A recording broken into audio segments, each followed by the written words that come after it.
une grande partie des joueurs sénégalais, le coach, sont au vestiaire. Et puis il y a Sadio Mané, qui dans ce moment-là vous consulte, Claude, il a dit, et pose des questions aussi à ses aînés, vous, Mamadou Niang, à El Hadji Diouf. On ne vous a pas encore entendu là-dessus. Qu'est-ce qu'il vient vous demander exactement? Quand les joueurs commencent à sortir du terrain, lui, il a le regard un peu dubitatif, il comprend pas un peu ce qui se passe. Et à ce moment-là, moi, je suis proche de la ligne de touche. Et il me regarde en me disant Mamad, je fais quoi? Mais moi, j'avais envie de lui dire que la réponse, il la connaît. Il l'avait en lui. Mais il voulait juste avoir comme un appui, comme un soutien. Donc je lui dis très rapidement, en 10-15 secondes, qu'il faut pas sortir du terrain. On voit tout ce qui se passe. Je peux comprendre qu'il y a de la colère, de la frustration, mais ce match-là, tu dois le terminer. C'est peut-être ta dernière CAN et tu ne peux pas sortir de cette manière-là. Si on doit perdre, on perdra ce match. Il n'y a pas de problème, on le perdra comme des autres. Et vous voyez dans ses yeux que c'est la réponse qu'il attendait?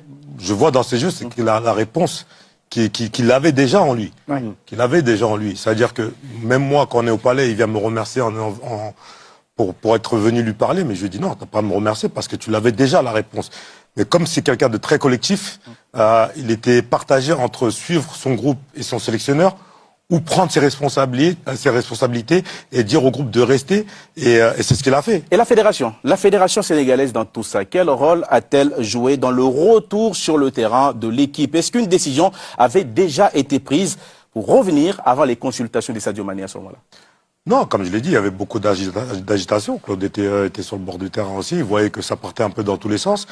Et nous qui avons un regard extérieur et qui avons cette expérience-là, moi je l'ai connue en 2004. On voulait sortir du terrain et heureusement qu'on l'a pas fait parce qu'on aurait pu avoir beaucoup de problèmes. Donc moi je voulais que à un moment donné tout le monde respire et la personne la plus à même à faire revenir le groupe, c'était Sadio. Vu l'aura qu'il a autour du groupe, vu que tout le monde l'écoute, c'est pour ça que c'était à lui de prendre cette décision, à lui de prendre cette responsabilité-là, chose qu'il a faite, parce que s'il y avait un moment où Sadio devait intervenir, c'était bien à ce moment-là, et il l'a fait.